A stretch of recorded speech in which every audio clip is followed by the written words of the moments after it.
Corona pandemic या कोविड-19 ने हम सभी को किसी न किसी रूप में प्रभावित किया है, हमारी लाइफ को चेंज किया है।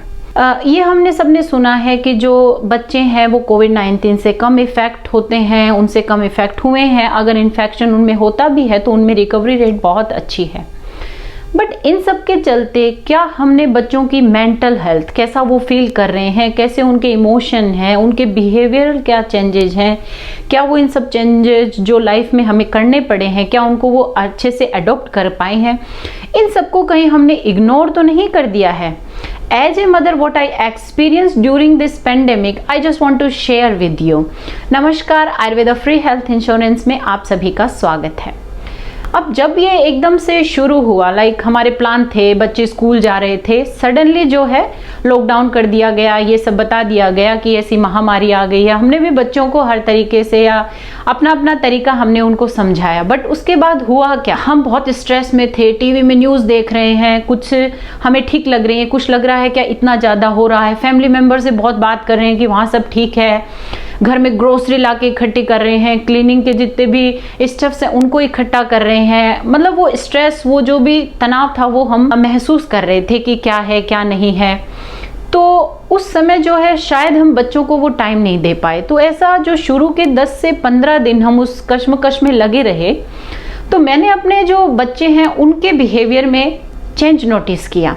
तो मतलब बच्चे बड़े खुश रहते थे, कोई प्रॉब्लम नहीं थी। जैसे एग्जाम्पल के तौर पे मान लीजिए वो टीवी देख रहे हैं, आपने उनसे बोला भाई आपका टीवी टाइम हो गया है, तो बड़ी आसानी से वो अपना टीवी ऑफ कर देते थे। बट इस दौरान जो ये 10 से 15 दिन जो निकले, उसमें मैंने महसूस किया कि वो बहुत अपनी वॉइस रेज कर रहे हैं कि भाई हमें और देखना है कि ये सब है, या फिर खाने में अपना उनका शेड्यूल चेंज हो गया है, या उनका बिहेवियर अग्रेसिव हो गया है, बहुत एंग्री, इरिटेट हो रहे हैं हर चीज़ से। मान लीजिए कोई आर्ट वर्क कर रहे हैं तो जैसे बहुत अच्छा कर रहे थे तो उसमें पूरा नहीं कर रहे हैं, या कर रहे हैं तो कहीं भी उसको रिप कर दिया है या फाड़ के फेंक दिया। ऐसे कुछ चेंजेस जो हैं वो मैंने अपने बच्चों में नोटिस किए। तो जब मैंने ये बिहेवियरल चेंजेस अपने बच्चों में नोटिस किए तो मुझे लगा कि ये बहुत सही टाइम है कि अब हम जो है उसके ऊपर काम करें। तो एज ए पेरेंट आपने भी ये चेंजेस अपने बच्चों में फील किया होगा। इसमें यह है कि जो बच्चे इमोशनली बहुत सेंसिटिव होते हैं उनको बहुत अधिक इफेक्ट किया है।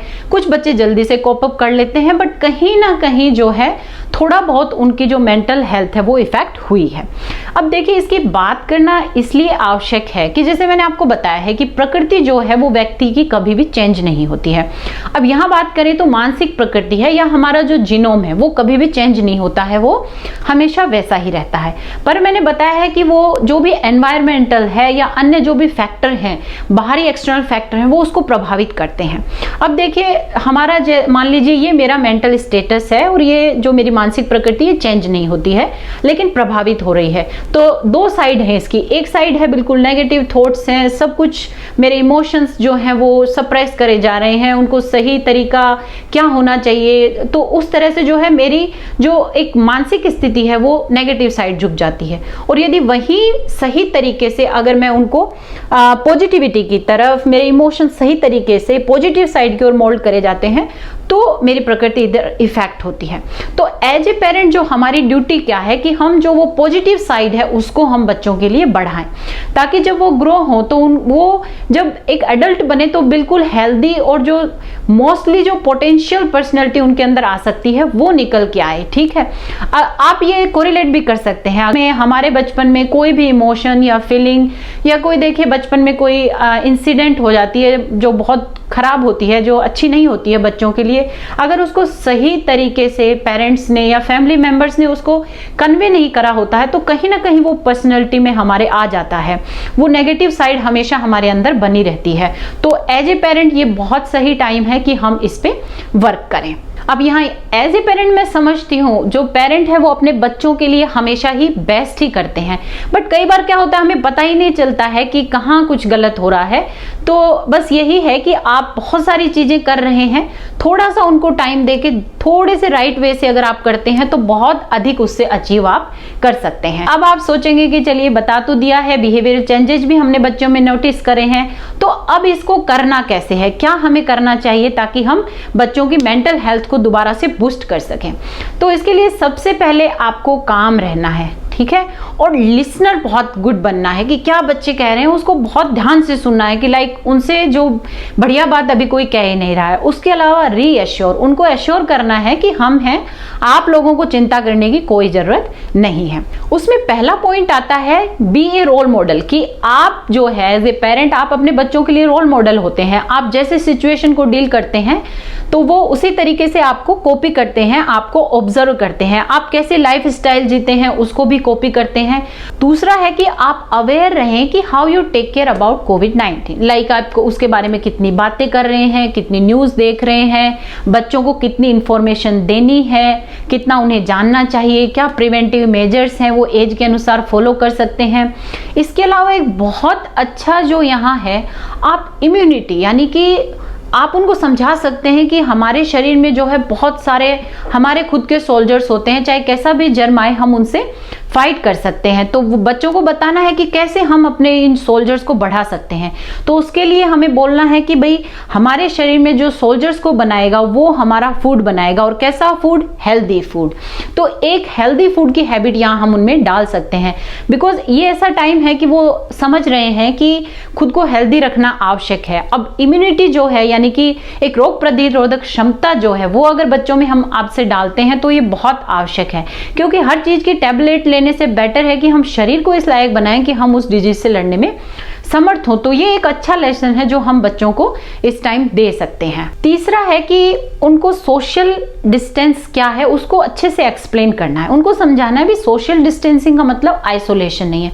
अभी तो टेक्नोलॉजी देखो इतनी बढ़ गई है कि आप घर बैठे सारे काम कर पा रहे हैं, ऐसा कुछ लग नहीं रहा है। बच्चे स्कूल आराम से अपना अटेंड कर पा रहे हैं, तो इसमें उनको और आप जो है एनकरेज करो कि अपना दादा दादी हैं, अपने नाना नानी हैं, जितने भी फैमिली मेंबर्स हैं, फ्रेंड्स हैं, उनसे बात करें और उनको समझाएं कि कैसे हम एक डिफरेंट वे से हमारे रिलेटिव्स हैं, हमारे फ्रेंड्स हैं, फैमिली मेंबर्स हैं, उनकी टेक केयर कर सकते हैं। नेक्स्ट आता है कि हम फोकस करें क्या पॉजिटिव इस टाइम है, यानी कि बिल्ड पॉजिटिविटी जितनी आप बिल्ड कर सकते हो। तो लाइक अभी हम घर बैठे यही बातें करते रहे, यार बोर हो गए, किसी से मिल नहीं पा रहे हैं, स्टक हो गए, कहीं जा नहीं पा रहे हैं, तो ऐसी बातें करने के बजाय आप बच्चों को ये समझाने की कोशिश करें कि आपने कभी सोचा था कि मम्मा और पापा के पास इतना टाइम रहेगा कि हम सब लोग पूरे दिन घर रहेंगे, आपको स्कूल से इतनी छुट्टियां मिलेंगी कि हम इतना टाइम साथ में स्पेंड कर पाएंगे। और जो जॉइंट फैमिली में उनके लिए बच्चों को कि आपको कभी लगा था कि आप इतने सारे फैमिली मेंबर्स के साथ इतना सारा टाइम, इतना फनी टाइम ये सब कर पाएंगे। तो जो एक पॉजिटिविटी आप उनमें भरोगे ना, उसका एक अलग इफेक्ट आएगा। और जो ये टेंशन और इनसे जो बच्चों का बिहेवियर है वो चेंज हो रहा है, उसमें आप बहुत अच्छा फर्क देखेंगे और वो बहुत खुश आपको लगेंगे। उसके बाद आता है कि चाहे हम घर में ही रह रहे हैं, स्कूल नहीं है, ऑफिसेज नहीं है, सब वर्क फ्रॉम होम है, बट स्टिल एक काम आप जरूर करें कि जो रूटीन है, डेली रूटीन जो है उसको आप एस्टेब्लिश करें। कि ऐसा नहीं है घर पे हैं तो 10 बजे तक सो रहे हैं, नहीं, सोने का, उठने का, लंच का, इन सब का एक रूटीन रखें। तो रूटीन से क्या है, जो एक एनर्जी है वो बनी हुई रहती है और बच्चों को भी लगता है yes everything is going on time, so they feel so engaged and so creative, so it's very important for them, so make a daily routine। अब नेक्स्ट जो है, ये भी बहुत इंपॉर्टेंट एक पहलू आजकल बन गया है। टेक्नोलॉजी के फायदे भी बहुत हैं बट साथ में उसके नुकसान भी बहुत हैं। तो बच्चों का स्क्रीन टाइम क्या है उसको मॉनिटर करना बहुत आवश्यक है। और अगर थोड़े बच्चे बड़े हैं और अगर सोशल मीडिया का अगर वो यूज करते हैं तो हमें उस पर भी जो है एक आई रखना बहुत आवश्यक है, ध्यान रखना आवश्यक है कि वो क्या देख रहे हैं, क्या सही चीजें वो देख रहे हैं, क्या ऐसा तो कुछ नहीं देख रहे हैं कि वो बहुत ज्यादा फियर में है या ऐसा कुछ है।